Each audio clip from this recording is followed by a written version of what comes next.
¿Qué tal? Buen día, sean bienvenidas y bienvenidos a la sesión de formación y desarrollo, riesgos por incumplimiento en materia de asistencia social. Para llevar la presentación de esta actividad, nos acompaña la maestra Norenza Siga Acosta, jefa del Departamento de Desarrollo y Capacitación de la Junta de Asistencia Privada. Adelante, maestra. Hola, ¿qué tal? Muy buenos días a todos. Para nosotros es un gusto que nos compartan un cachito de esta mañana para platicarles sobre un tema sumamente importante como son los incumplimientos en materia de asistencia social. Este curso forma parte de un ciclo que ya hemos venido trabajando de días pasados. Ojalá que varios de ustedes nos hayan podido acompañar a los anteriores. Primero abrimos con el curso de riesgo institucional. Después tuvimos el riesgo por incumplimiento contable, haciendo énfasis en las normas de información financiera. Pasamos también por los riesgos administrativos, todos ellos sí sumamente importantes, pero este es también vital para el fortalecimiento y para la continuidad asistencial, dado que nuestras ponentes nos van a hablar un poquito sobre lo que es justamente el usuario, nuestro cliente último, a quien llevamos a cabo, para quien llevamos a cabo todos nuestros esfuerzos y nuestros servicios. Entonces, esta mañana me voy a permitir platicarles un poquito sobre las dos personas que hemos invitado para que nos hagan el favor de compartir un tema tan importante. Y bueno, les voy a platicar sobre Alejandra Gabriela Moreno Fernández. Ale estudió la licenciatura, maestría y es doctoranda en Trabajo Social por la Escuela Nacional de Trabajo Social ENS de la Universidad Nacional Autónoma de México y la Universidad Nacional de La Plata. También Alejandra, como parte de su trayectoria, les podría comentar que es profesora de la asignatura en los programas de maestría y licenciatura, fue técnica académica y profesora en los programas de especializaciones también en la ENS, en los jurados revisores para obtención de grado de 60 estudiantes de maestría, especialización y licenciatura. También es responsable de la Secretaría Ejecutiva del Centro Juvenil Promoción Integral AC y colaboradora asesora en Inspira, Centro de Educación para la Transformación AC. Colaboró en diversas organizaciones de sociedad civil como coordinadora, directora, asesora y voluntaria. Es académica regular del proyecto Estudios de Ciencia, Tecnología y Sociedad para el Análisis del Riesgo PAPIT de la UNAM en el periodo enero 2020-diciembre 2023. Integrante del Foro Permanente de Estudios de Público de la Escuela Nacional de Conservación, Restauración y Museografía y del Centro Nacional de Investigación, Documentación e Información de Artes Plásticas, Centro Nacional de las Artes. Integrante del Consejo de Capellanía Esperanza para Adolescentes Privados de su Libertad de la Arquidiócesis Primada de México, AR. Y bueno, además cabe mencionar que Alejandra, además de ser nuestro ponente en varios cursos, conferencias, pues también conoce muy de cerca a varias de nuestras instituciones, ha sido asesora cercana en este sector, por eso es para nosotros muy importante su participación. Maestra, muchísimas gracias por haber aceptado esta invitación. Ahora me voy a permitir hablarles rápidamente sobre nuestra segunda ponente. Ya es Nadia Casasola Agraz, es licenciada en diseño gráfico por la Universidad de Ecatepec, experta en gerontología por la Universidad Internacional Iberoamericana y diplomada en gerontología social por la Universidad Nacional Autónoma de México. Además de haber cursado diferentes programas para el diseño de modelos de atención, derechos humanos, género e inclusión de personas con discapacidad. Participó en la redacción de la Convención Interamericana sobre la protección de los derechos humanos de las personas mayores en el área de entornos accesibles y amigables, de colaborar en la redacción de la Carta de San José en 2012, instrumento previo a la convención citada. Colaboró en el grupo de expertos para el diseño de estándares de competencia para el cuidado de niños, niñas con discapacidad y personas mayores. así como en la redacción del Plan Nacional de Desarrollo 2013 al 2018. Fue ponente en el Encuentro Internacional de Perros de Asistencia 2016 y colabora actualmente en la dirección de programas asistenciales de la Junta de Asistencia Privada de la Ciudad de México desde 2011. Bueno, pues muy bien, sin más, les voy a ceder el micrófono a la maestra Moreno y a la licenciada Casasola para que podamos iniciar con este evento de capacitación. Agradezco mucho su atención, sean bienvenidos todos y que tengan buena sesión. Muchas gracias. Maestra, por favor. Muchas gracias por la invitación. Voy a compartir mi pantalla para empezar la exposición. ¿Sí ven ahí mi pantalla? Sí. Sí. Muchas gracias. Bueno, pues buenos días a todas y a todos. Es un placer estar con ustedes y compartir pues este tema, porque pues el propósito es reflexionar sobre la relevancia que tiene conocer a las personas con las que trabajamos. Yo aquí le denominé personas asistidas por el tema de la asistencia, pero entiendo que debemos de llamarle personas usuarias, ¿no? Considero que el conocer a las personas es un aspecto fundamental para diseñar los modelos de atención, y con ello siempre está implícito en los modelos de atención, está implícito una propuesta o un supuesto de cambio, de que va a cambiar sus vidas. En la expresión que siempre decimos es como de un estado problemático, de un estado difícil, a una situación lo más cerca a lo idóneo, ¿no? Siempre trato de dar un esquema de orientación de los procesos de cambio. Me voy a centrar en la primera etapa, cuando estamos haciendo la primera etapa, me refiero al estado inicial de la intervención, de la atención, en donde reconocemos que hay una situación preexistente de las personas, o sea, apenas es un conocimiento inicial de lo que sucede con ellas para poder generar un diagnóstico y después pues diseñar un modelo u ofrecer servicios, atención que respondan a estas necesidades. Después ya hay un tránsito que todas y todos conocemos, que es pues, la implementación de nuestras acciones. Después, si es un modelo que tiene un tiempo determinado, pues vamos a tener un estado final donde vamos a poder reconocer los resultados, y muy adelante, después, un año mínimo, vamos a poder reconocer los cambios, si hubo impacto en la vida de esa persona y si cambió su situación inicial, ¿no? ¿Por qué hago esta reseña? Porque los modelos de atención persiguen un cambio, ¿no? Ese es un gran propósito de los modelos, persiguen el cambio en la vida de las personas. Y la mejor forma de construir ese cambio, pues yo considero que está en el primer momento, en el momento inicial en donde conocemos a las personas y podemos generar un diagnóstico, donde tenemos un primer contacto y donde inicia la relación de la institución con la persona, ¿no? Entonces, por eso me permito hacer este esquema. En algún momento podremos reflexionar sobre él, pero ahorita me voy a centrar en el primer contacto y en lo que hoy queremos revisar, ¿no?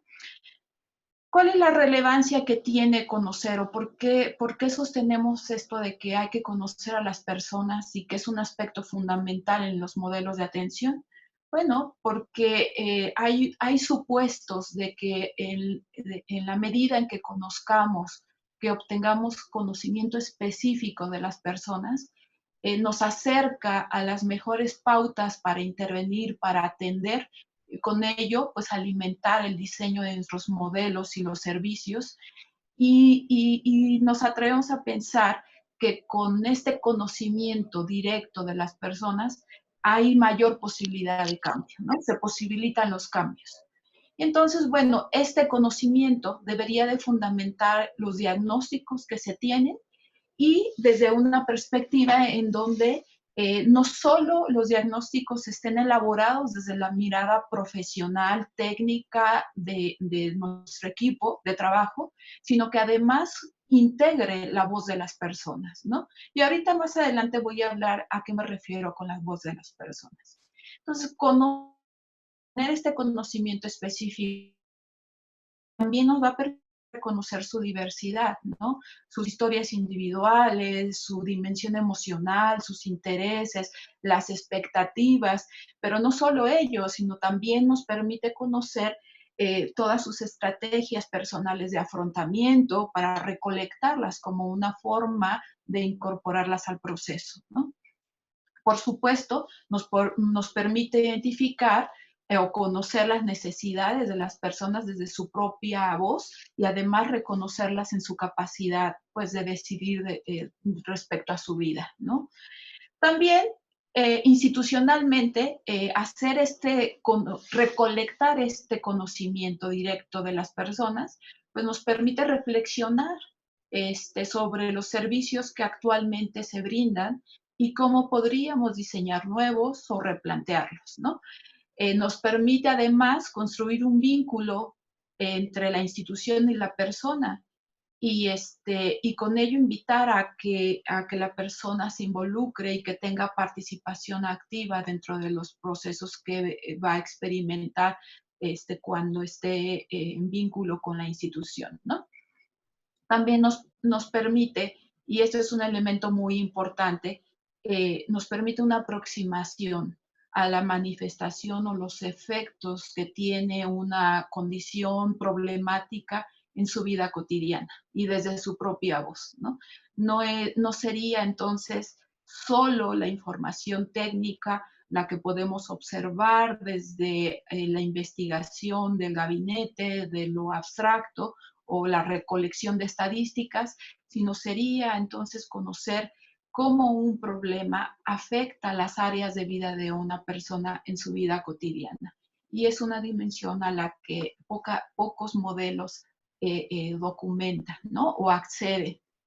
Entonces, bueno, hay niveles de conocimiento de las personas y esta es una reflexión en realidad. Y esto lo planteo aquí en grupo porque es una reflexión.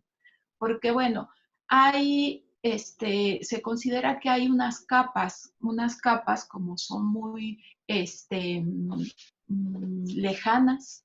Será como en la analogía de cuando conocemos a una persona que nos presentamos: hola, ¿cómo te llamas? ¿A qué te dedicas? ¿Tienes familia? ¿Cuántos años tienes? Etcétera.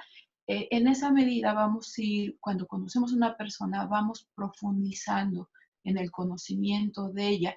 Y entonces siempre el conocimiento, el primer contacto, pues no, nos va a dar información limitada de las personas, ¿no? Lo ubican en este ejercicio que retomé de un texto que se llama Caracterización de usuarios de las entidades públicas, es una guía de trabajo.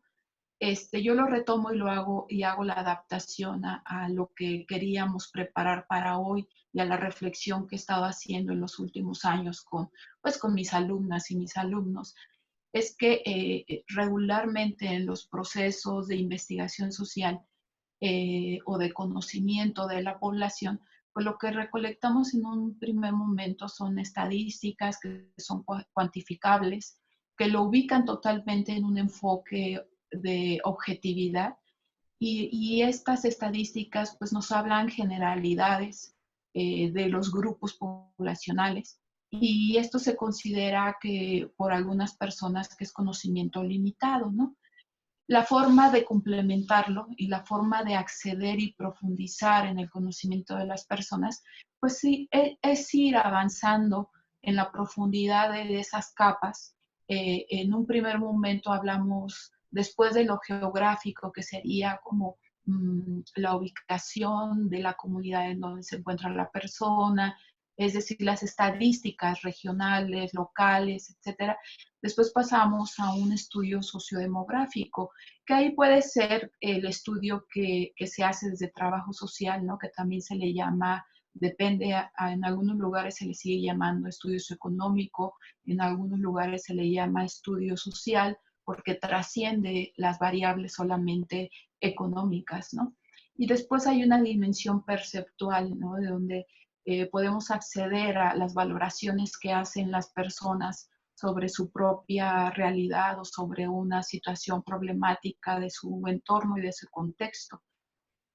Y bueno, ya en la profundidad, en esas capas internas, hablamos de un conocimiento específico, ¿no? Que es información, dicen que es más difícil de conseguir, porque se trata pues ya de acceder a su mundo individual, a su narrativa, a su propio túnel de realidad, ¿no? A su propia interpretación de su vida, y pues nosotros ahí tendremos que hacer el esfuerzo, y ahorita más adelante lo planteo, cuáles serían las técnicas o los recursos que tenemos para hacer este ejercicio de recolectar la información de la experiencia de la persona, ¿no? Y en esa dimensión es donde podemos conocer cómo una problemática que podemos documentar con estadísticas, cómo se manifiesta en la vida cotidiana de las personas, cómo atraviesa sus áreas de vida, ¿no? Individuales y relacionales. Entonces, bueno, voy a continuar. Y bueno, en el proceso de conocimiento, a medida en que vamos profundizando en las capas, pues podemos acceder a características específicas. Y esto nos permite, por un lado, identificar grupos poblacionales, pero también tener conocimiento específico de las personas, es decir, de manera individual. Y bueno, ¿cuáles son las? Ahí me faltó una T. En la siguiente tabla se presentan algunas variables. Esto no es un ejercicio exhaustivo porque muchas de las variables tienen que ver con cada problema que queremos conocer. En algunos, por ejemplo, las variables geográficas cobran relevancia, por ejemplo, en el tema de inmigración. Hay una relación entre ciertas variables y su incidencia en las problemáticas. Bueno, lo comento porque no es exhaustivo, es un trabajo didáctico para poder hablarles de a qué nos estamos refiriendo. Entonces, dentro de estas variables de las geográficas, pues estaremos ubicando la problemática, a qué población, la magnitud del impacto que tiene una problemática en la población, los climas, etcétera. Y ahí en esa parte, recuerden, nos encontramos en una capa exterior, en una capa genérica, que nos entregue información pues, de grupos poblacionales, ¿no? Y en la dimensión sociodemográfica de la que yo hablaba, de sociodemográfica o socioeconómica, pues ya tenemos información objetiva de las personas, en donde podemos hablar pues ya de su edad, de su género, de su nivel educativo, su ocupación, etcétera. Y esa es una capa externa todavía, porque son informaciones en donde podemos generar, hablar de generalidades, ¿no? De grupos de edad, de grupos etarios, de género o sexo, perdón, ahí me faltó complementar.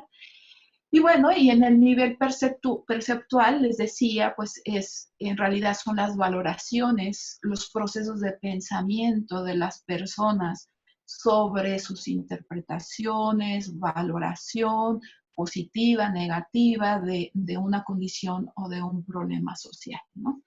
Y después la capa de experiencia, que es la más interna y que se relaciona con cómo se manifiesta un problema en su vida cotidiana, y ese sería nuestro propósito de conocer esta dimensión. Recuerden que estamos hablando en el marco de los modelos de atención y de cómo nos aproximamos a nuestras personas usuarias. Y entonces, en esta dimensión de experiencia, vamos a acceder a pues, los sentimientos, las emociones, las narrativas, las historias individuales, y por lo tanto, pues es la subjetividad de la persona, ¿no? Y esto tiene un propósito, tampoco quiere decir que buscamos abrir procesos en donde tengamos el objetivo de atender todas las áreas de vida de la persona. Se trata de escuchar sus narrativas, se trata de alimentar nuestros procesos de diagnóstico para poder acercarnos a las mejores respuestas, a los mejores servicios que ofrezcan, que nos acerquen a los procesos de cambio, ¿no? Y entonces, dentro de este proceso, yo quise desagregarlo un poco más. Tenemos al parecer unos problemas técnicos, estamos esperando la reconexión de la maestra Alejandra Moreno. Para continuar con nuestra actividad, vamos a pasar a la siguiente conferencia, la cual lleva por título Atención centrada en la persona. Para ello nos acompaña la licenciada Nadia Casasola Agras. Adelante, licenciada, con gusto la vamos a estar apoyando con la presentación.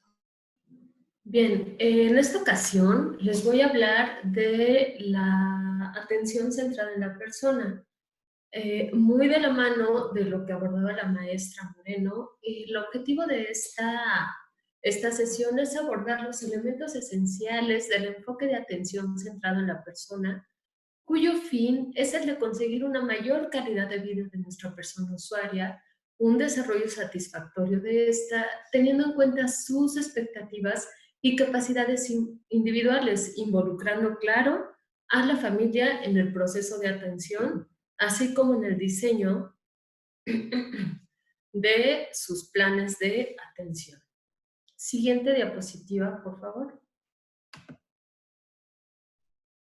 ¿Qué temas vamos a ver? Vamos a conocer un poco del origen de la atención centrada en la persona, de dónde surge todo repensar el cuidado, cuál es la aplicación en la asistencia social, los principios de aplicación de esta atención, un decálogo que ha sido elaborado a fin de desarrollar una adecuada atención con este enfoque, y vamos a conocer las rutas de atención. La que sigue, por favor.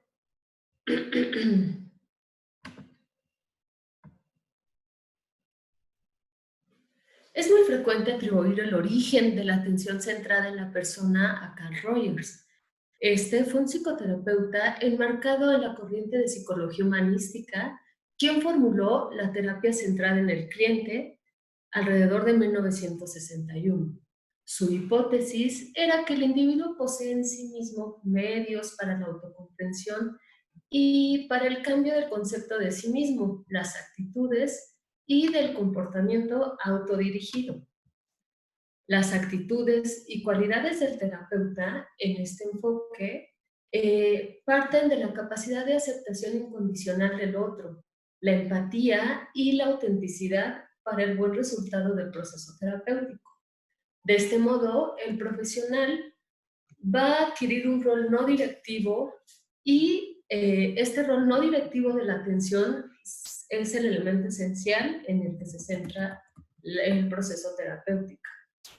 Las propuestas de Rogers han sido trasladadas a diferentes campos de intervención, donde los profesionales mantienen relaciones de ayuda como en la educación, donde se habla de una atención centrada en el alumno, la salud, en donde se utilizan términos como medicina y la salud centrada en el paciente, o bien en la discapacidad o las personas mayores, donde se hace referencia a la planificación centrada en la persona. Algunas de las principales aportaciones que se han producido en las últimas décadas se derivan de la búsqueda de modelos alternativos a los tradicionales como residencias, así como de la mejora de la atención de las personas, incluso con un deterioro cognitivo considerable. Estos movimientos que se generaron a partir de la propuesta de Rogers fueron fruto del rechazo de la ciudadanía a la atención y modo de vida que ofrecían en ese entonces las clásicas residencias, en donde la institucionalización estaba caracterizada por una organización de horarios, normas rígidas, escasa personalización y la apariencia de una estadía en los establecimientos como si fueran incluso prisiones. A partir de la propuesta de Rogers, se genera en Europa un modelo que se le denomina housing.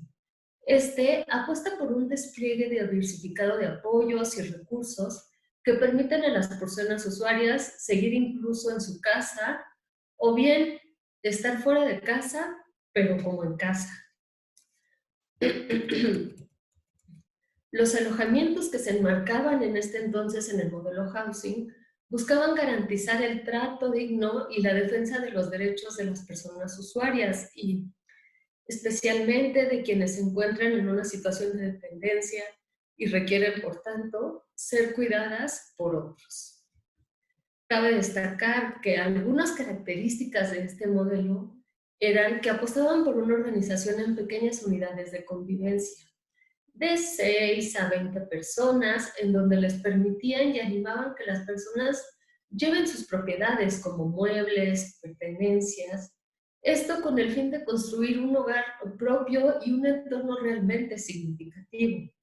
Buscaban lograr un modo de vida parecido al hogar y proponer un abordaje terapéutico desde la realización de las actividades cotidianas y significativas para cada persona, como cocinar, cuidar de las plantas o de las mascotas, salir a las compras, mantener contacto con otras personas y fortalecer las redes sociales, y realizar sus aficiones incluso, entre otras actividades. Se otorga a las familias y allegados un papel central facilitando la incorporación en la vida cotidiana de todo el núcleo de la persona de cada unidad. Todos estos recursos se utilizan como recursos integrados en el entorno. Por eso se facilitaban en este entonces, y hasta ahora, salidas por el barrio o por la comunidad para dar paseos o ir a una cafetería o incluso ocupar el ocio en centros culturales. De este modo, se promovía mucho el contacto con los vecinos y la comunidad. En los países nórdicos, por ejemplo, los cuales fueron pioneros abanderando alrededor del año 60 este enfoque, dejaron el concepto de una residencia tradicional hacia diversos modelos de viviendas con apoyos a personas usuarias con diferentes grados de dependencia, incluso hasta aquellas más dependientes. Por su parte, en Estados Unidos, en los años 80 se inició el denominado cambio de la cultura de residencias de las personas usuarias. En cuanto a la implementación de estos nuevos modelos por la Unión Europea, como ya dijimos, hubo un desarrollo realmente desigual. Ya en los años 90 se constituyó el Grupo Salmón, precisamente para impulsar una red de unidades de convivencia como alojamientos alternativos a las residencias. Muchas de estas unidades puestas en marcha fueron destinadas a personas incluso con demencia. Estas unidades, también llamadas compartidas o cantú en Francia, se extendieron además por los países nórdicos en Holanda, Bélgica, Reino Unido, Alemania o Francia incluso. Pero ¿qué hay de la atención centrada en la persona? Ya conocimos esta historia, pero ahora abordemos qué es realmente la atención centrada en la persona. La siguiente diapositiva, por favor. La atención centrada en la persona es un enfoque que prioriza al ser humano defendiendo sus derechos y su autodeterminación. Es una forma de mirar a la persona que se le reconoce como un agente activo con capacidad para decidir sobre sí misma. Es un repensar el cuidado, es el prestar una atención personalizada que busque potenciar el autoconcepto de la persona e incluso diseñar su propio plan de vida. Y de esta manera, el profesional ya no es quien dirige hacia dónde va a ir la persona usuaria. La siguiente diapositiva, por favor, y podemos poner el video. La calidad de vida debe incidir en la formulación de un proyecto de vida desde los procesos de planificación centrada en la persona, complementando y retroalimentando nuestro sistema de gestión de calidad. El proceso organizativo abocado a la PCP configura un instrumento más para desarrollar procesos de calidad centrados en las personas con discapacidad que concurren y o residen en nuestras instituciones. Aparece un fuerte compromiso en lograr una plena inclusión y autonomía personal a través del diseño de sistemas de apoyo. La PCP es un proceso flexible y de adaptación continua a las aspiraciones y deseos de las personas en las distintas etapas y circunstancias de su vida. Además, implica un proceso de colaboración mutua para apoyar en el acceso a los servicios que se necesitan para alcanzar una mayor calidad de vida basada en sus preferencias y valores.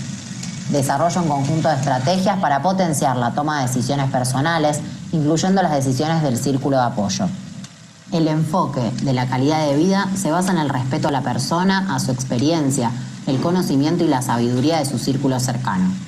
El enfoque de la PCP permite que la persona descubra cómo quiere vivir, identificar capacidades y barreras, establecer y fortalecer la colaboración permanente con sus círculos de apoyo y facilitar vivencias futuras positivas y posibles.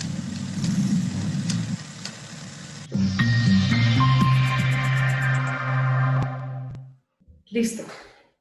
Bien, como podemos ver, cuando vamos a aplicar la atención centrada en la persona en la asistencia social, es bien interesante cómo vamos a poner a la persona usuaria al centro de esta atención. Pongámonos por un segundo en el lugar de las personas usuarias de los servicios de cada una de sus instituciones y que requieren de apoyo para realizar sus actividades de la vida diaria. Ya sea que se preste el servicio en un centro de día, en una residencia o en cualquier otro tipo de apoyo. Pensemos como estas personas. ¿Qué pediríamos de los profesionales que nos atienden? ¿Qué situaciones no permitiríamos si tuviésemos la oportunidad de impedirlas? Meditemos un poco más en esas dos preguntas antes de continuar. La atención centrada en la persona, en este caso, tiene elementos bien importantes. Por ejemplo, en cuanto a la atención médica, que se da la atención centrada en el paciente. Perdón, siguiente diapositiva, por favor. Vamos a abordar que el contexto en el que se desarrolla, siguiente, por favor, es como una amalgama de todos estos servicios en donde se da un reenfoque del cuidado. Se repiensa el cuidado desde el dictar qué vas a hacer, cómo lo vas a hacer, cuándo lo vas a hacer y cómo quieres hacerlo. La que sigue, por favor. Se da el repensarse, ¿cómo voy a escuchar a esta persona? La que sigue, por favor. En el caso, por ejemplo, en el que nosotros pensábamos tradicionalmente, en donde nuestros modelos se orientan a las enfermedades y a las actuaciones que van dirigidas a solucionar la enfermedad de esa persona, pues si nosotros nos centramos en la persona, vamos a encontrar que reorientaremos los programas y las actividades hacia las necesidades de salud que la persona expresa. Hay varios otros ejemplos en donde tenemos que analizar y crear este criterio hasta cierto punto examinador de cómo es que, qué enfoque le damos actualmente a esta atención, si es que nos estamos centrando solo en el problema o en el servicio o en la gestión óptima de los recursos de este programa, o bien nos centramos en las necesidades de la persona y en sus expectativas de vida. La que sigue, por favor. ¿Cómo es que vamos desarrollando esta atención centrada en la persona? Partimos de que la persona usuaria es lo que motiva la prestación de todos los cuidados y de todos los servicios. Replanteamos si esta asistencia o cuidados no están sobrepasando o no están aminorando la autonomía de la persona usuaria y potenciamos sobre un conocimiento profundo de los derechos que debemos tomar en cuenta para empoderar a las personas. Quizá ustedes puedan pensar que no, yo voy a empoderar de más a las personas y después se me van a poner muy exigentes en el servicio, ¿no? Pero no, realmente este modelo lo que pretende es volver realmente activa a la persona usuaria. Y para lograr eso, vamos a echar mano de unos principios de atención centrada en la persona, los cuales llevan, aparte del elemento esencial por el que se va a echar a andar este enfoque, llevan criterios de aplicación y, en el caso, por ejemplo, de la autonomía, que la percibimos como que las personas destinatarias de los programas tienen derecho a mantener sobre el control de su propia vida, se aplica este principio bajo el criterio de respeto y reconocimiento de la diversidad. El segundo principio, que está íntimamente ligado con el anterior, que es la participación, quiere decir que las personas usuarias con discapacidad o no, o quienes se encuentran en una situación de dependencia, tienen derecho a participar en su comunidad. Asimismo, han de disfrutar de interacciones sociales suficientes y acceder al pleno desarrollo de una vida personal gratificante y libremente elegida en relación a temas como sexualidad, trabajo, vida en pareja, relaciones sociales, vivienda, economía, etc. Este principio de participación se aplica bajo los criterios de accesibilidad e interdisciplinariedad. El tercer principio es la integralidad, que quiere decir que la persona es un ser multidimensional en el que interactúan aspectos biológicos, psicológicos y sociales, el cual se aplica bajo el criterio de globalidad en la atención. El cuarto principio es la individualidad e intimidad, que quiere decir que todas las personas son iguales en cuanto al ejercicio de sus derechos, pero cada una de ellas es única y diferente al resto. Se aplica este principio bajo los criterios de atención personalizada y flexibilidad. Siguiente diapositiva, por favor. El quinto principio es el de inclusión social. Las personas que requieren apoyos por tener una discapacidad o por encontrarse en situación de fragilidad o dependencia son también unos miembros activos de la comunidad y son ciudadanos con idénticos derechos que el resto que no tienen algún tipo de deficiencia. Se aplica bajo los criterios de proximidad y enfoque comunitario. El sexto principio, que es el de independencia y bienestar, quiere decir que todas las personas han de tener acceso a programas informativos, formativos, dirigidos a la promoción de la salud, a la prevención de la dependencia, y aquellas que ya se encuentran en estas situaciones o con discapacidad o fragilidad, se le va a brindar servicios y programas que mejoren su funcionalidad y faciliten su bienestar. Este principio se va a aplicar bajo los criterios de prevención y rehabilitación. El séptimo principio es la continuidad de cuidados, que quiere decir que las personas son las personas usuarias y aquellas que se encuentran en situación de fragilidad o dependencia deben tener acceso a los apoyos que precisan de manera continuada y adaptada permanentemente a las circunstancias cambiantes, a su proceso, ya sea de, llamémoslo de una forma muy cruda, de deterioro o incluso al final de su vida. Este principio se aplica bajo criterios de coordinación y convergencia. Siguiente diapositiva, por favor.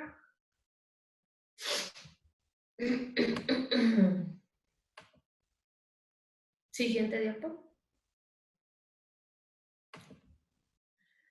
Bien, lo que les quiero compartir es que para apostar por la atención centrada en la persona en servicios residenciales o en servicios en periodos menores a 24 horas o cualquier tipo de atención social, esto implica asumir una serie de principios y consideraciones que ya los vimos. No es suficiente con reconocerlos o denunciarlos, también es necesario hacerlos efectivos día a día. Teresa Martínez en 2013 diseñó un conjunto de 10 premisas, frases expresiones u oraciones que tienen como fin establecer normas y reglas para seguir en el buen ejercicio de la atención centrada en la persona. En su última revisión, en 2017, establece: todas las personas tenemos dignidad, con independencia de la edad, las enfermedades, el estado cognitivo, el grado de discapacidad o dependencia o cualquier otra circunstancia sociopersonal. Cada persona es única.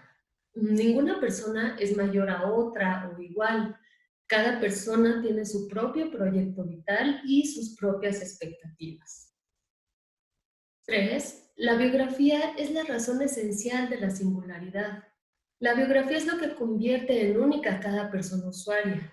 Por tanto, esta se convierte en el referente básico del plan de atención y vida. 4. Las personas tenemos derecho a controlar nuestra propia vida. La persona usuaria se considera un agente activo y protagonista de su proceso de atención. 5.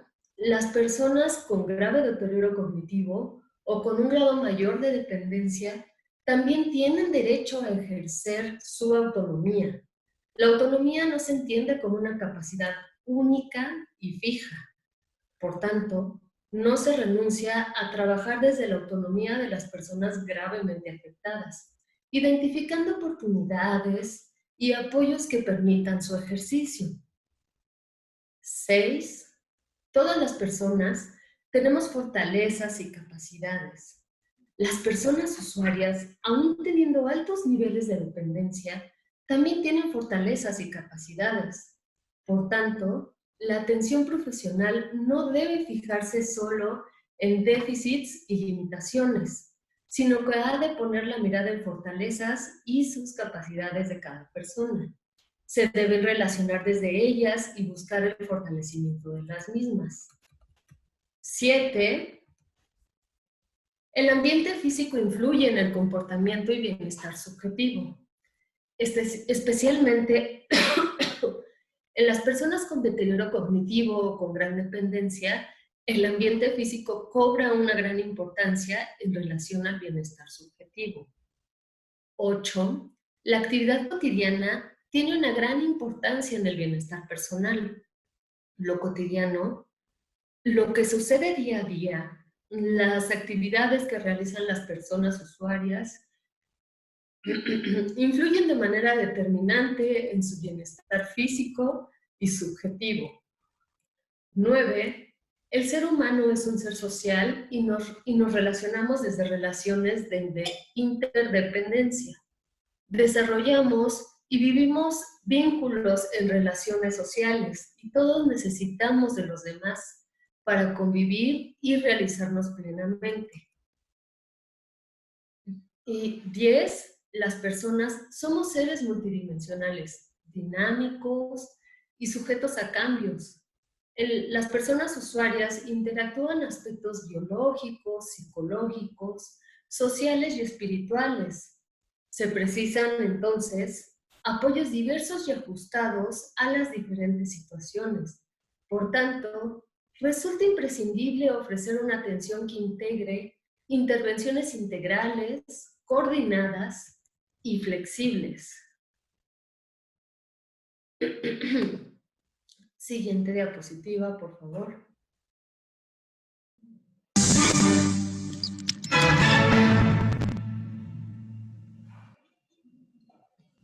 So what is empathy, and why is it very different than sympathy? Empathy fuels connection. Sympathy drives disconnection. Empathy, it's very interesting. Teresa Wiseman is a nursing scholar who studied professions, very diverse professions where empathy is relevant, and came up with 4 qualities of empathy.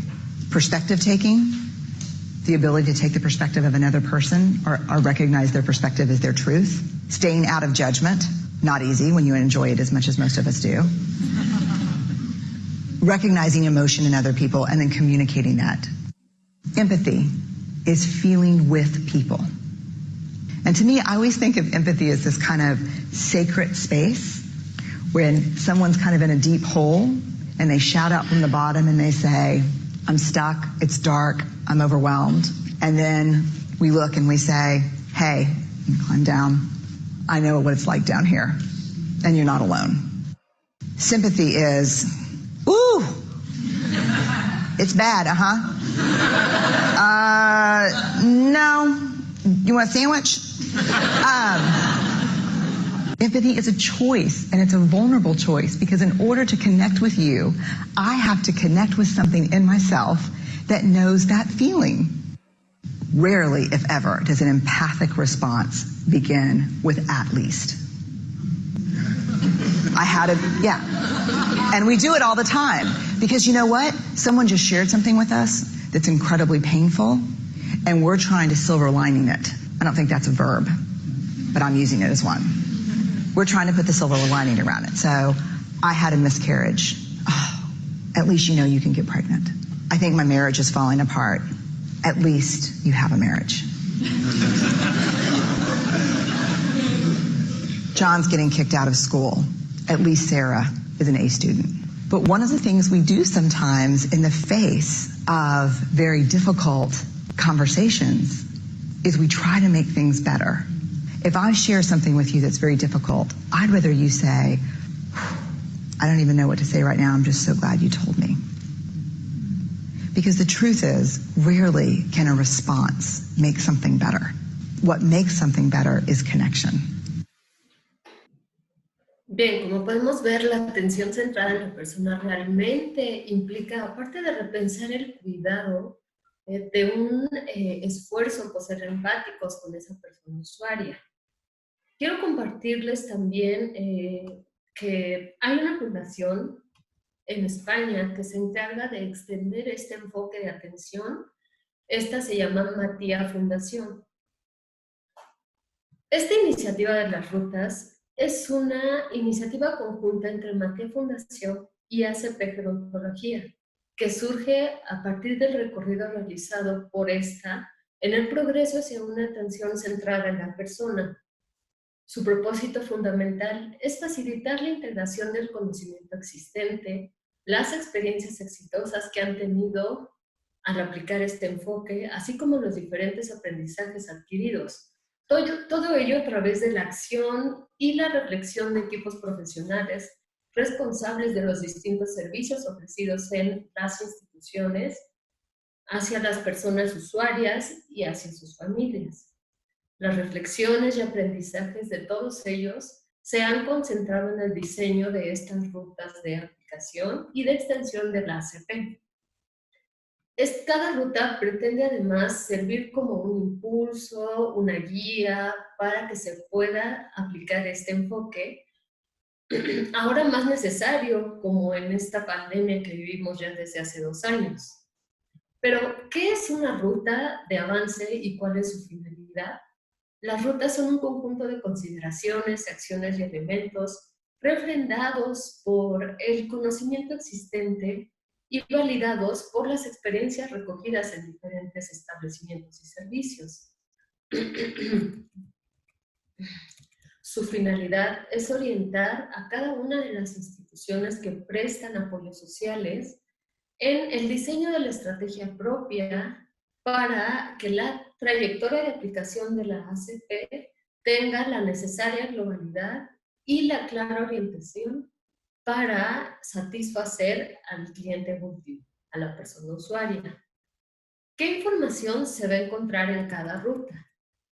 Cada ruta está configurada de diferentes elementos. Por ejemplo, una descripción del marco de la ruta que integra las consideraciones de partida, las consideraciones éticas y científicas. Como ya he dicho antes, no es simplemente una ocurrencia de buena práctica, sino que tiene ya estudios en donde prueban la efectividad de aplicación de este modelo. Contiene además los recursos para la práctica, como estrategias, manuales, estudios previos que se han recopilado y que facilitan la aplicación en los diferentes centros. Una ruta también va a incluir artículos y documentos de interés que, según el tipo de población usuaria, va a apoyar identificando y elaborando los elementos de apoyo o los sistemas de apoyo que deben prestarse a la población usuaria. Matia Fundación ha elaborado 5 rutas que tienen una secuencia bastante lógica y muy ad hoc con este ciclo de cursos que se han abordado referentes a los riesgos. Parten de esta manera. La ruta 0 se refiere a la cultura organizacional y los elementos facilitadores del progreso en la ACP. El buen trato es la ruta 1. La ruta 2, la participación de las personas en su atención. La ruta 3, personas con demencia o dependencia, ¿cómo voy a lograr esta comunicación y el bienestar de ellas? Y finalmente, la ruta 4, preferencias que implican riesgos. Siguiente diapositiva, por favor.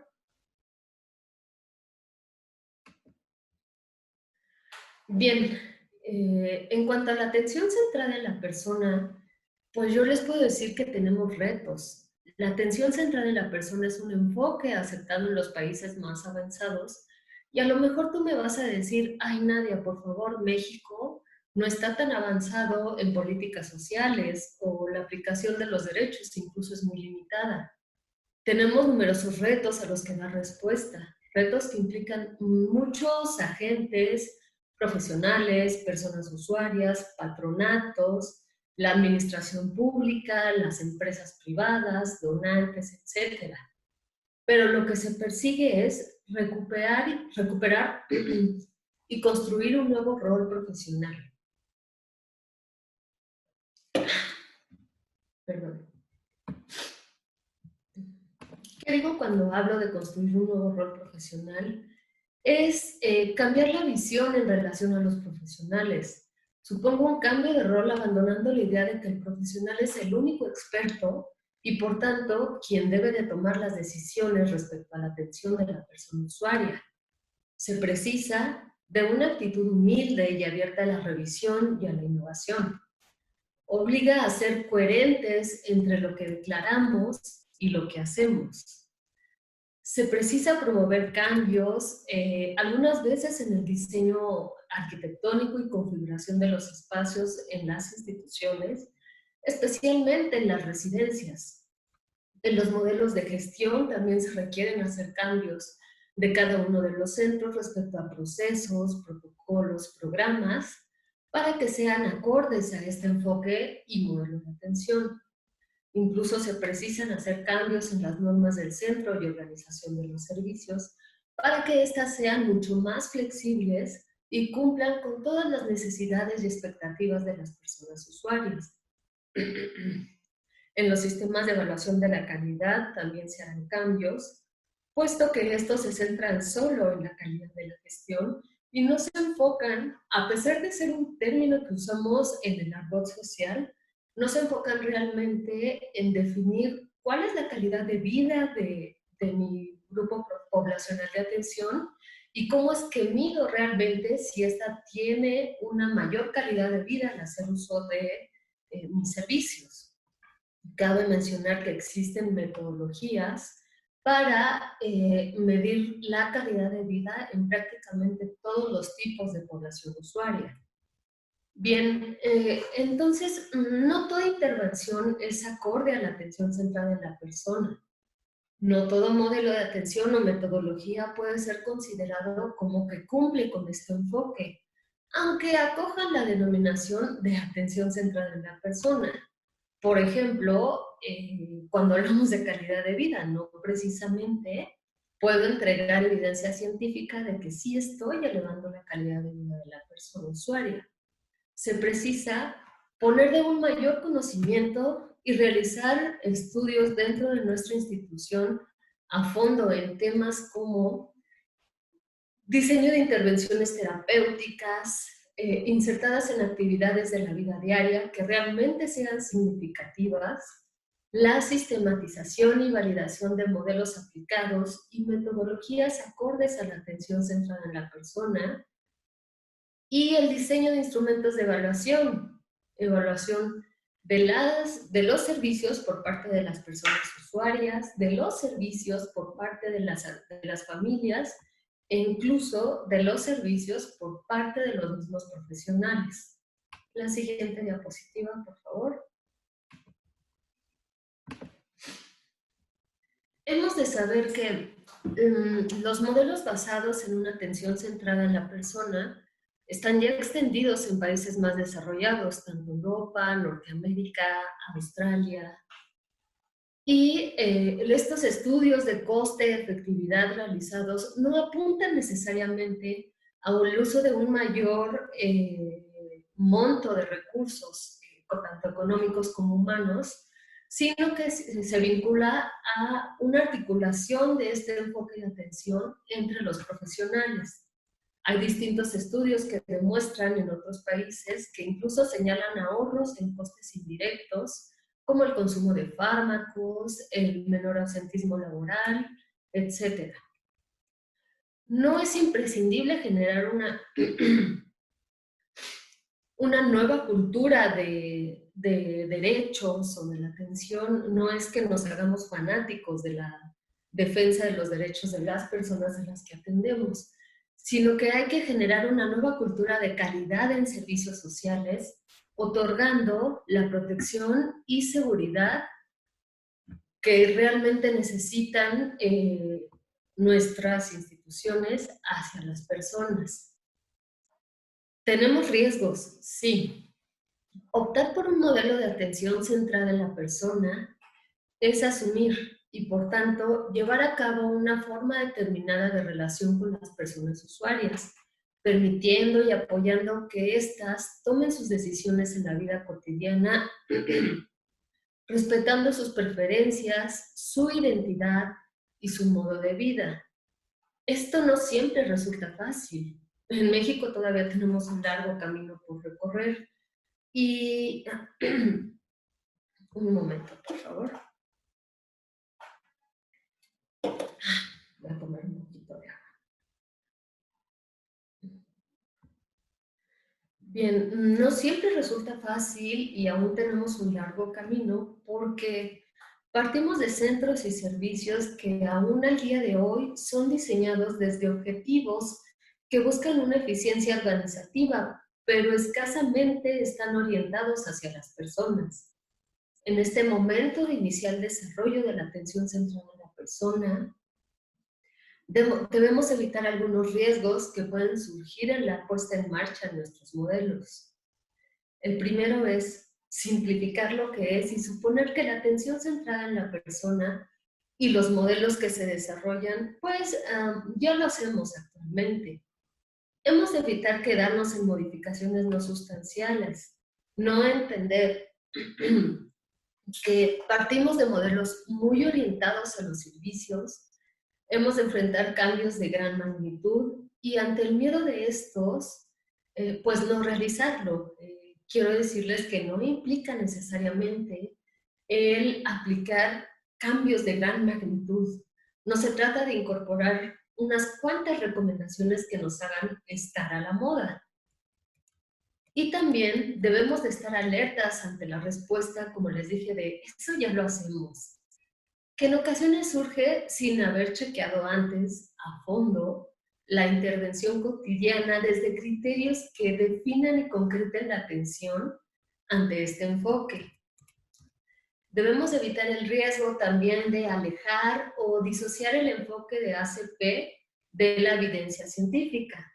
En los casos donde se produzca un conflicto de valores, por ejemplo, cuando la persona desea algo que la buena praxis profesional señala como perjudicial para ella, se hará una deliberación ética en donde junto con la familia y la persona presente se debatirá si es necesario tomar o no una decisión, siempre de una forma individualizada y con prudencia, claro está. Hay que evitar creer que la atención centrada en la persona propone una atención desprofesionalizada. Realmente supone un importante riesgo pensar que estos modelos no requieren de cualificación por parte de los profesionales, al contrario. Hay que pensar que el papel que va a desarrollar este profesional será amable, afectuoso, y no simplemente será el preguntar algo o suponer cuando la atención que ya ha prestado la persona usuaria es más que suficiente. Podemos incluso pecar de exceso de confianza. Dada nuestra cercanía y relación con las personas usuarias, podemos estar convencidos de que no hace falta preguntar a las personas porque pues, ya les conocemos muy bien y las cuidamos a diario, ¿no? Debemos siempre asegurarnos de que esta labor como profesional se hace acorde a los gustos y preguntando siempre a la persona usuaria. Hay que evitar creer que no somos auténticos en la atención que estamos prestando. Esto conlleva una forma de entender las relaciones personales desde el apoyo a la autonomía de las personas, como dije al inicio, la aceptación incondicional del otro. Ello implica generar cambios sustanciales, tanto en la forma de entender la relación profesional como en el planteamiento organizativo. Por ello, si de verdad no lo queremos, es preferible ofrecer atención desde otras propuestas u otras perspectivas. Hay que evitar caer en la inhibición profesional, permitir y apoyar que las personas usuarias tomen sus propias decisiones no significa que los profesionales carezcamos de un papel importante, ni mucho menos nos reste responsabilidad en la atención. Hemos de tener cuidado con la improvisación, hemos de evitar quedarnos en la fase de ilusión colectiva inicial. Cuando se consigue dar los primeros pasos en la ACP, debemos tener estrategias para prevenir que se agote el entusiasmo que acompaña los primeros logros y contar con estrategias que faciliten la continuidad de este enfoque. Es fundamental planificar los cambios y articular estrategias para seguir avanzando, manteniendo y consolidando los logros. Pero ustedes me dirán, Nadia, ¿en serio? Pues merece la pena. O sea, es importante hacer un esfuerzo, revisar este enfoque. Este enfoque, lo padre de la aplicación de este es que nos va a prevenir muchísimos riesgos de insatisfacción con la atención prestada, puesto que la persona es consciente de lo que solicita, se le empodera para poder gestionar su plan de vida y entonces nos damos cuenta que al introducir cambios en los servicios que proceden de otra forma de entender la atención, se le brinda una seguridad a la persona usuaria respecto a la responsabilidad y el compromiso que tenemos por su calidad de vida. Hay diferentes beneficios que hasta ahorita les podría enumerar. Por ejemplo, la mejora innegable de la calidad de vida, incluso esta, como les dije, puede medirse desde el bienestar subjetivo, el estado de ánimo, la autonomía y la independencia. Las personas se sienten más satisfechas con la atención percibida y se implican, por tanto, en su plan de atención. Tienen mayor apego terapéutico. Respecto a las familias, se facilita y anima la presencia y colaboración familiar en los cuidados, se aumenta la confianza de las familias hacia nuestra institución y hacia los profesionales. Y hay una mejora innegable de la relación y se previenen algunas dificultades. Las familias se sienten indudablemente más satisfechas con la atención que sus familiares reciben. Para los profesionales, y aquí algo muy importante, dignifica y cualifica su labor asistencial, motiva, genera ilusión y fortalece la autoestima profesional, favorece procesos de mejora e innovación y crea espacios de comunicación y cooperación con las personas usuarias, con las familias y con los otros profesionales, facilitando relaciones y un buen clima laboral. Para la organización, indudablemente mejora el clima laboral, facilita la toma de decisiones compartidas, reduce el burnout y el absentismo laboral, facilita organizaciones más cordiales y más abiertas a los cambios y mejora la calidad de la atención. Siguiente diapositiva, por favor.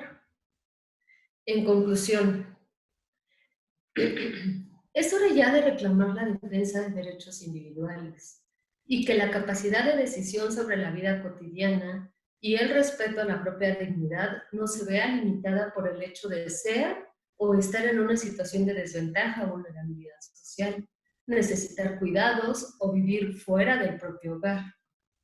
Saben, merece la pena porque este enfoque es un enfoque que trabaja desde los valores humanos, desde la defensa del ejercicio de los derechos de las personas, de personas que se encuentran en situaciones de esencial vulnerabilidad y dependencia, y eso nos humaniza y sin duda nos engrandece. Muchas gracias. Muchas gracias, Nadia. Agradecemos tu intervención. Y por lo pronto vamos a dar pauta a que la maestra Alejandra Moreno retome su presentación. Adelante, maestra. Sí, muchas gracias. Ya ni siquiera es bueno pedir disculpas, ¿verdad? Porque dependemos de la tecnología. Ahí ve mi presentación. ¿Sí? Listo, ya se visualiza. Sí, gracias. Bueno, me dicen que me quedé en esta diapositiva y bueno, yo agradezco, creo que se va a complementar bastante bien con lo que acaba de exponer la maestra Casasola. Bueno, hablaba yo de que esta tabla estaba explicando sobre los niveles de conocimiento de las personas, ¿no? Y cómo vamos penetrando en capas más profundas que nos van a llevar a conocer realmente la experiencia de la persona respecto a la problemática o la condición social en la que vive, ¿no?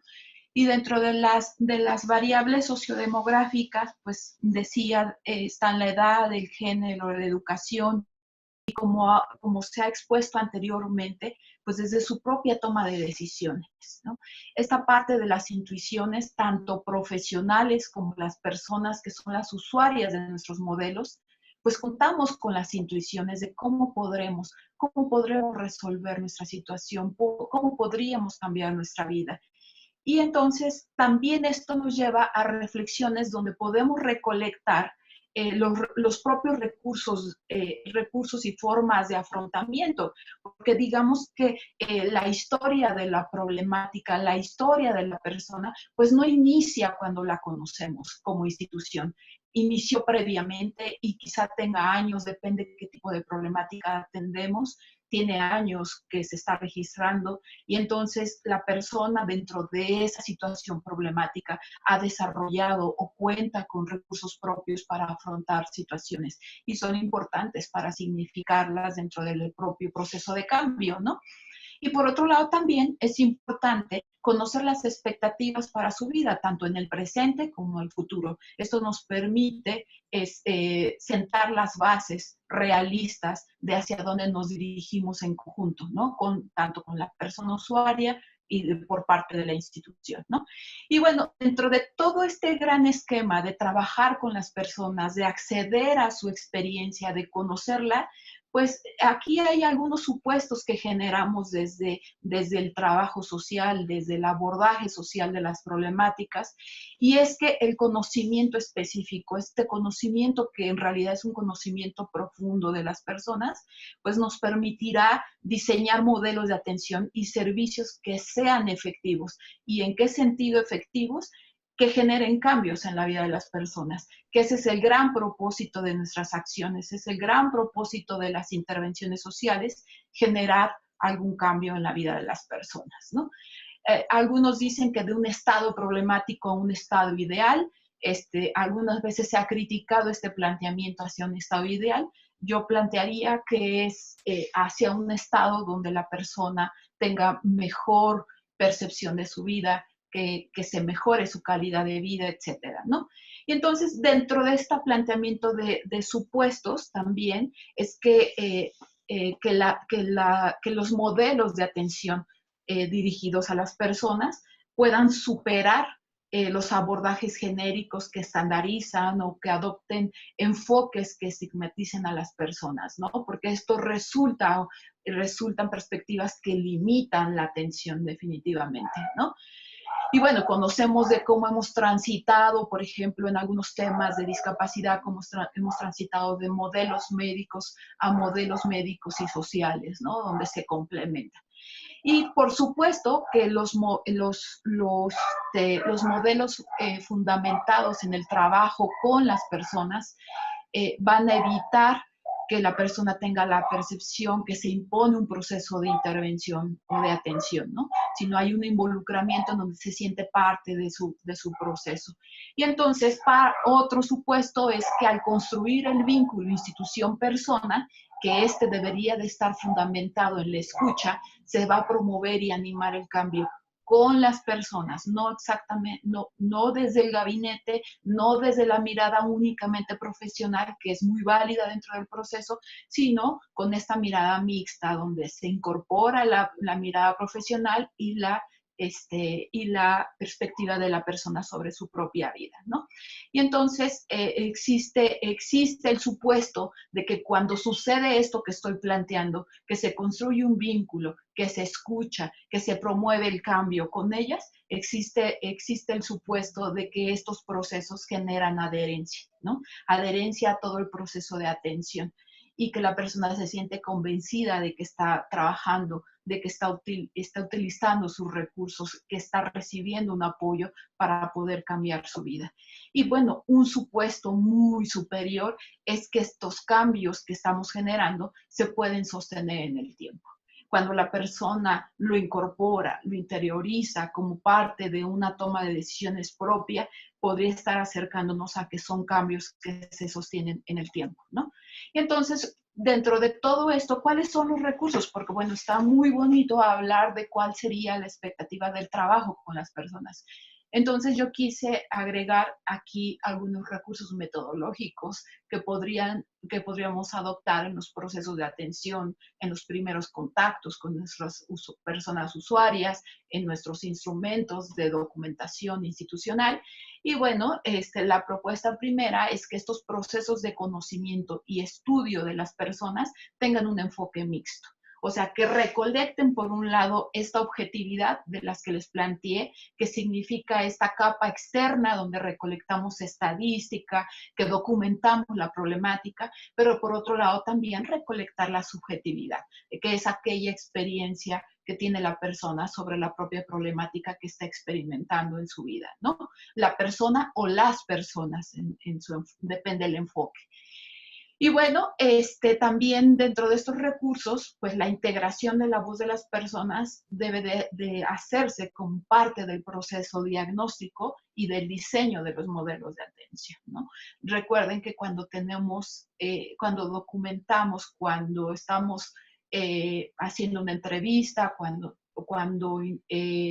hacemos estudios socioeconómicos u otros estudios sociales, en realidad estamos también haciendo un diagnóstico que nos va a permitir decidir cuál es el servicio, la atención idónea para poder atender a las personas, ¿no? Valga la redundancia. Y entonces aquí es viable la adopción de enfoques humanistas, en donde los elementos, ahí recuperé una cita del modelo humanista existencial que le llaman, que está muy vinculado a lo que se expuso anteriormente, porque parte de este modelo está fundamentado en el enfoque centrado en la persona, y dice que sus elementos de interés es el significado subjetivo de que las personas atribuyen a su propia experiencia, ¿no? Y entonces, otros elementos o recursos metodológicos que puedo aportarles en este momento para aproximarnos a estas personas, voy a hablar del binomio técnica-instrumentos. Entonces, bueno, tenemos acá las entrevistas, que pueden ser entrevistas cerradas, abiertas, ¿no? Los grupos focales, la visita domiciliaria, la observación como una de las reinas de las técnicas en la investigación social, la escucha activa, los recursos para el primer contacto y la construcción de un vínculo, ¿no? Y bueno, los instrumentos que complementan a las técnicas, que es la forma de documentar lo que estamos experimentando en las técnicas, que serían, bueno, puede ser los cuestionarios cerrados, esos que tienen opciones múltiples dentro de un enfoque objetivo, opciones múltiples o binarios, y los cuestionarios abiertos, ¿no? Que significan dar la posibilidad de que la persona exprese o manifieste abiertamente sus posturas respecto a lo que preguntamos, ¿no? Los guiones de entrevista, las cédulas para los estudios socioeconómicos, el diario de campo como un recurso muy importante que podría estarse olvidando en el tiempo, pero que permite documentar la experiencia subjetiva tanto del profesional como lo que manifiesta las personas que atendemos, y por supuesto documentar los procesos con los expedientes, ¿no? Y entonces, bueno, esta sería mi última diapositiva. Un poco para recapitular, se trata de una propuesta donde nos aproximamos al conocimiento propio de la experiencia de las personas, y cómo este conocimiento profundo de las personas que supera o se complementa con la estadística que se tenga de alguna problemática, nos va a posibilitar diseñar modelos de atención que respondan a las necesidades, a las situaciones problemáticas que están experimentando en la vida cotidiana, y esto genera un gran supuesto, que es que contar con esta información nos va a acercar a dar respuestas o a diseñar modelos de atención que sean efectivos en el proceso de cambio de vida de las personas, ¿no? Y esto sería pues mi exposición. Les agradezco muchísimo que la paciencia dentro de para poder para con mi exposición, ¿no? Y la interrupción que hubo. Y listo. Perfecto, muchas gracias, maestra Alejandra. Pasaríamos a un momento de preguntas y respuestas. No sé si el grupo tenga alguna duda, algún comentario que externar, lo puede hacer a través del chat o igual activando sus micrófonos. ¿Alguna pregunta para la maestra Alejandra Moreno o para la maestra Nadia Casasola? ¿Algún comentario que quieran también ustedes comentar? Maestra Nadia, Alejandra. Hola. Sí, adelante. Sí, ahora sí me escucha. Pues yo agradecerles la posibilidad de poder reflexionar, porque son temas que pues quienes nos dedicamos a trabajar con personas seguimos reflexionándolos, seguimos incorporándolos, y eso es muy importante, porque en la medida en que nos estemos autoobservando también, va a permitir la mejora de nuestros servicios, de nuestra atención. Y cuando pensamos en la mejora de nuestra atención, estamos pensando en la mejora de las personas usuarias, ¿no? Que es el fin de nuestra existencia, de las instituciones y de algunas disciplinas, ¿no? Como en mi caso del trabajo social. Entonces, yo es lo que podría compartirles en esta tarde. Muchas gracias, maestra. Tenemos un comentario de parte de Xochitl Beatriz. Si nos pueden recomendar alguna bibliografía complementaria. Nuevamente tiene su micrófono apagado. ¿Ya me escucha? Ya. ¿Ya? Sí, es que aquí me indica que está abierto. Yo podría enviarles a ustedes algunas recomendaciones para que se los hagan llegar. ¿Le parece? Perfecto, con gusto. Lo recibimos a través ya sea de la maestra Nora Enzástiga o a mi correo electrónico, y nos ponemos de acuerdo para compartirlo a las personas que participaron en el curso. Muchas gracias. No, Maestra gracias. Nadia. Gracias a ti. Sí, bueno, yo haré llegar también algunas bibliografías de consulta para lograr la atención de este enfoque de atención centrada en la persona, y pues recordarles que en la Dirección de Programas Asistenciales estamos a sus órdenes para lo que se les ofrezca en relación a este enfoque. Gracias. Muchas gracias a ambas por su intervención y la disposición para colaborar con las instituciones. Si no hay más comentarios, con esto estaríamos cerrando la sesión del día de hoy. Les agradezco nuevamente. Tengan una excelente tarde. Que estén muy bien. Hasta luego. Gracias, hasta luego, buena tarde.